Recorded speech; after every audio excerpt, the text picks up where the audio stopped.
Escarmouches, shorts et burkinis. Toulon, 2 femmes ont été agressées parce qu'elles se promenaient en short, et 3 hommes qui les accompagnaient ont été frappés par un groupe d'une dizaine de jeunes, suivez mon regard, en marge d'une cité. Le procureur précise, je cite, les hommes ont été frappés violemment sous les yeux des enfants, le plus grièvement blessé présente des fractures au visage et a eu 30 jours d'ITT, tandis que les femmes ont été bousculées. Fin de citation. Morale de l'histoire, voilà où mène la dissymétrie de l'antiracisme officiel, unilatéral, inique et mensonger, associé à la perversité idéologique des collabos de tout poil. Nous devons accepter leurs burkinis et burkas en tout genre, et dans le même temps, abandonner nos shorts et tenues légères. Quoi de plus logique? Nous devons subir le ramadan, ses désordres, sa fausseté bruyante, ses abattages répugnants, et bientôt leur muezzin, et dans le même temps, oublier nos fêtes, nos traditions, et bientôt rendre discrètes nos cloches. Manger halal malgré nous, et ainsi financer la prolifération de cette idéologie et de cette civilisation adverse et non seulement étrangère à nos mœurs, et oublier qui nous sommes, d'où nous venons, notre héritage, et même notre langue, défigurée qu'elle est par la prononciation Allah racaille promue par tout l'univers factice des médias, et déstructurée, dénaturée, autant qu'appauvrie par ce modèle vanté spectaculairement, repris dans les dictionnaires et utilisé jusque dans nos manuels scolaires. À Toulon comme partout, les escarmouches préludent à la guerre. Les embryons spontanés de brigades de la charia, future police des mœurs islamiques, se développent, tout spécialement à l'endroit des femmes, et la pression collective de l'islam conquérant déborde de ses quartiers de base à la conquête de nouveaux territoires. Encensés par les médias aux ordres, les bobos confis d'irréalisme et de moraline, les chrétiens dégénérés, les droits de l'homiste fanatiques et quelques autres fins de race abrutis dans leur délire en phase terminale, le respect d'autrui, la volonté de ne pas blesser ont été poussés jusqu'à l'absurde, jusqu'à l'autodestruction. Voilà où ils mènent, sans tarder, face à des gens que seule une soumission totale à leur volonté de puissance satisfera. Encore qu'on puisse en douter. Le mécanisme du rejet détestatoire est si ancré en eux, si foncièrement moteur de leur être au monde, qu'on peut se demander ce qu'il adviendrait s'ils n'avaient plus la moindre possibilité de s'exercer. Ou plutôt, on peut l'imaginer. La logique de haine et de réaction, ce cœur nucléaire de l'islam, ne s'éteindra que lorsqu'il aura tout détruit, y compris lui-même. On préférerait qu'il s'autodétruise en étant confiné à un espace propre, celui de ses origines. Même chose au fond, mais sous un autre angle. L'outing, comme on dit aujourd'hui, de Madame Belkacem se poursuit, qui vient de déclarer, je cite, « Pour lui, il s'agit de M. Valls, l'essor de l'islam radical est le combat central. Pour moi, la société française est d'abord minée par le repli identitaire, le ressentiment à l'égard des musulmans. Et, ajoute-t-elle, je suis convaincu que donner la priorité à ce second combat est le meilleur moyen de faire durablement reculer l'islam radical. » Fin de citation. Autrement dit, d'abord et avant tout, ce sont les Français qui sont coupables de ce qui leur arrive, de par leur racisme invétéré et leur colonialisme irrémédiable. Les musulmans ne sont eux en rien concernés, et l'islam moins encore. Et là-dessus, pour lutter contre l'islamisme, toujours la même énorme ficelle, ce qu'il faut c'est plus d'islam, toujours plus d'islam. Plus de mosquées, d'écoles coraniques, de prières de rue, de salles de prière en entreprise, confère la loi El Khomri, de séparation des sexes, de burkas et burkinis, de halal, et ainsi de suite. Comme si islam et islamisme n'étaient pas une seule et même chose, ce que ces revendications même démontrent.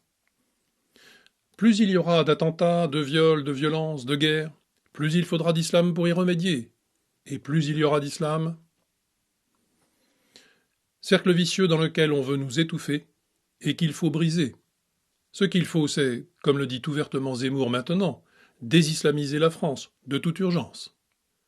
En l'occurrence, Madame Belkacem reprend un discours et des éléments de langage venus en droite ligne de la confrérie des frères musulmans. Elle se montre bon petit soldat de M. Ramadan.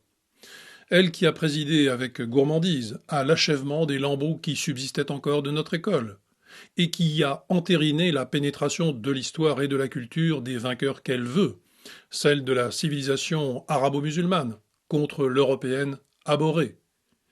Cette personne aura été, avec Madame Taubira, autre mégère venimeuse et revancharde, viscéralement hostile à tout ce que nous sommes, retournant haineusement contre nous nos propres valeurs, la pire capot qui soit, avec la bénédiction, encore une fois, et comme toujours, des collabos qui partagent suicidairement les ressentiments de nos ennemis intimes, ressentiments qui leur évitent principalement de se regarder en face. Pendant ce temps, la propagande ne désarme sur aucun front. Le JT2 étant en pointe, il va sans dire. C'est que Pujadas se devait de répliquer à l'exploit du week-end de son collègue, avec ce mirifique reportage sur la petite Loza dont nous avons parlé. Alors décodons un des sujets du jour hier soir, Trump et son mur avec le Mexique. Premier temps, le mur qui existe déjà semble très efficace, selon un policier. Voyez si nous sommes pluralistes, équilibrés, semble nous dire la chaîne. Mais très vite, deuxième temps du reportage, on démontre que ça ne peut pas marcher, que c'est impossible, preuve à l'appui. Il y a des trous dans la barrière, des zones montagneuses où elle ne peut passer, du reste, on voit des trafiquants qui en profitent.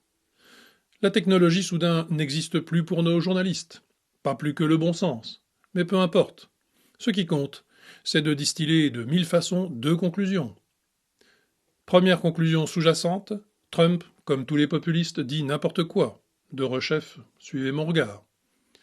Du reste, on notera que le soir même, Calvi interrogeait Philippot sur le sujet des migrants, avec exactement la même logique. Comment ferez-vous pour les empêcher de venir? C'est impossible. Et comment renvoyer chez eux les 10 000 irréguliers de Calais? Par quels moyens? Ça fait beaucoup de monde. Et puis, tout d'un coup, il sort ceci de son chapeau, la moitié sont des enfants. Bref, vous racontez n'importe quoi. C'est évidemment impossible. Et ça nous amène à la deuxième conclusion. Asséner encore et toujours le fameux TINA, c'est-à-dire There is no alternative, il n'y a pas d'alternative. Vous le voyez bien, on n'y peut rien, c'est la fatalité. Il faut faire avec les migrations sans limite et sans foi ni loi. Elles sont irrépressibles. Quand bien même une spécialiste nous avertit que les millions de personnes surnuméraires en Afrique vont déferler chez nous, à un horizon proche, et que c'est ce qui a commencé, notamment depuis la Libye. Enseignement du fatalisme oriental, face auquel l'insurrection politique, proprement occidentale, connaîtra une reprise, ou pas. C'est ce qui scellera notre destin. Nos prisons sont devenues des poudrières islamistes, ce qui ne serait étonné si l'on veut bien considérer, malgré l'interdit, l'origine de la très grande majorité des détenus. Après l'attentat islamiste interne à la prison d'Osny, on apprend par le Midi Libre aujourd'hui que 2 détenus à tendance islamiste de la maison d'arrêt de Villeneuve-les-Maguelones ont été mis en examen et placés sous mandat de dépôt pour, je cite, « instigation à commettre un assassinat ». Ils sont soupçonnés d'avoir proposé à un autre prisonnier de l'établissement d'attaquer à l'arme blanche un surveillant contre 5 000 € et de la résine de cannabis. Après les forces de l'ordre, ce sont maintenant les gardiens de prison qui se trouvent de plus en plus démunis, comme le citoyen lambda, livré pieds et poings liés sans défense à ses bourreaux diversitaires. Mais tout va très bien, madame la marquise. Pardon, comme on modulait la chose à certaines époques, mon fureur. Pardon de rechef, mon imam, comme il faudrait sans doute dire aujourd'hui.